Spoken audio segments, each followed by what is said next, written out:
Welcome to social post. నేను Nihal. So, ఈరోజు మన దగ్గర స్టాక్ మార్కెట్ ట్రేడర్ లలితేంద్ర సార్ ఉన్నారు. సార్‌తో మనం మాట్లాడదాం. Hello sir, welcome to social post. Hello అండి. సార్, ఇప్పుడు గోల్డ్ ప్రైస్ అనేది ఆల్ టైమ్ హైకి దగ్గరలో ఉంది. సో, ఇప్పుడు వార్ టెన్షన్ కూడా రష్యా, యుక్రెయిన్ వార్ కూడా మళ్ళీ స్టార్ట్ అయిందని కొన్ని న్యూస్‌లో మనం వింటున్నాం.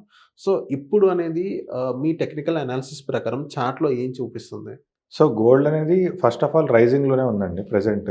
మొన్న దీవాళికి ఒక చిన్న డిప్ వచ్చింది. ఆ డిప్ వచ్చిన దగ్గర నుంచి డిప్ వచ్చిన తర్వాత నుంచి మళ్ళీ రైజింగ్‌లోనే ఉంది గోల్డ్. సో, మనం లాస్ట్ టైం కూడా ఒకసారి డిస్కస్ చేసుకున్నాము. సో, గోల్డ్ గనక ఆల్ టైమ్ హైని ఈ ఇయర్‌లో ఉన్న ఆల్ టైమ్ హైని గనక మళ్ళీ బ్రేక్ చేస్తే గోల్డ్ ఇంకా పెరిగే అవకాశం ఉంది. అయితే ఏంటంటే ఒకవేళ ఈ వార్ ఇష్యూస్ వల్ల ఏదన్నా ఆల్ టైమ్ హై బ్రేక్ అయిందంటే గోల్డ్ అనేది మళ్ళీ మనం ఇంకో పీక్ చూడొచ్చు.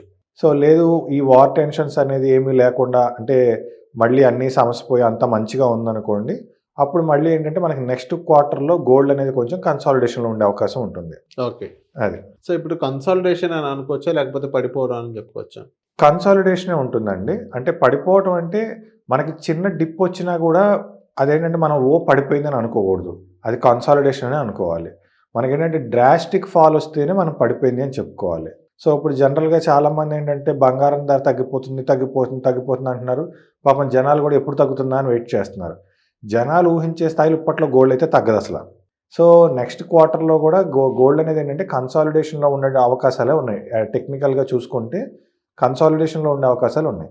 సో, ఇప్పుడు డ్రాస్టిక్ ఫాల్ అని మీరన్నారు. గోల్డ్ అనేది ఇప్పుడు మీ చార్ట్‌ల ప్రకారం డ్రాస్టిక్ ఫాల్ అనేది ఎక్కడైనా కనిపిస్తుందా సార్? డ్రాస్టిక్ ఫాల్ అనేది అయితే లేదు. కాకపోతే ఏంటంటే డిప్ అనేది మాత్రం కొంచెం ఫాస్ట్ డిప్ అయితే ఎక్స్‌పెక్ట్ చేయొచ్చు. అది కూడా నెక్స్ట్ క్వార్టర్‌లో. అయితే ఇదంతా ఏ బేసిస్ మీద? ఈ ఇయర్ ఇప్పటి వరకు ఉన్న ఆల్ టైమ్ హై బ్రేక్ అవ్వకపోతేనే ఇది జరుగుతుంది. ఈ వార్ ఇష్యూస్ వల్ల ఏ ఒక్క రీజన్ వల్లన్నా గానీ ఒకవేళ ఈ ఇయర్‌లో ఉన్న ఆల్ టైమ్ హైని మళ్ళీ ఈ డిసెంబర్ లోపే గనక బ్రేక్ చేస్తే మాత్రం గోల్డ్ మళ్ళీ కొత్త హైస్ ఫామ్ అవుతుంది. ఓకే. సో, ఇప్పుడు గోల్డ్ ఓకే. మరి సిల్వర్ పరిస్థితి ఏంటి సార్? సిల్వర్ ఎలా ఉంది? సిల్వర్ కూడా సేమ్ అదే సిచ్యువేషన్‌లో ఉంది. కాకపోతే ఏంటంటే సిల్వరు అంటే ఇప్పుడు మనకి గోల్డ్ అనేది ఆల్ టైమ్ హై రీచ్ అయిపోవటం వల్ల ఇన్వెస్టర్స్ ఎక్కువ మంది ఏంటంటే సిల్వర్ కూడా రైజింగ్‌లో ఉంది కాబట్టి ఫండ్స్ అనేదాన్ని కొంత సిల్వర్‌లో ఎక్కువగా ఇన్వెస్ట్‌మెంట్ చేశారు. అందువల్ల గోల్డ్ కన్సాలిడేషన్ అంటే డిప్ వచ్చిన తర్వాత నుంచి కూడా దీవాళి తర్వాత ఏదైతే ఒక డిప్ వచ్చిందో అక్కడి నుంచి గోల్డ్ రైజింగ్‌లో ఉంది కాబట్టి ఆ ఒక్కదాన్ని బేస్ చేసుకుని సిల్వర్ ఇంకా బాగా బూస్ట్ అయింది. ఓకే. ఆ ఒక్కదాన్ని అంటే గోల్డ్ ఇప్పుడు పడిపోతుంది అనుకోండి, ఆబ్వియస్‌గా సిల్వర్ కూడా పడుతుంది. కానీ గోల్డ్ కన్సాలిడేషన్ మోడ్‌లో ఉంది కాబట్టి ఇన్వెస్టర్స్ ఏంటంటే ఇది మనకి రైట్ టైం సిల్వర్‌లో ఇన్వెస్ట్ చేసుకోవడానికి అని చెప్పేసి సిల్వర్‌లో ఇన్వెస్ట్‌మెంట్ చేయడం జరిగింది. అందువల్ల సిల్వర్‌లో ఏంటంటే టెక్నికల్‌గా ఎడ్జ్ ఉంది పెరగడానికి. ఇంకా.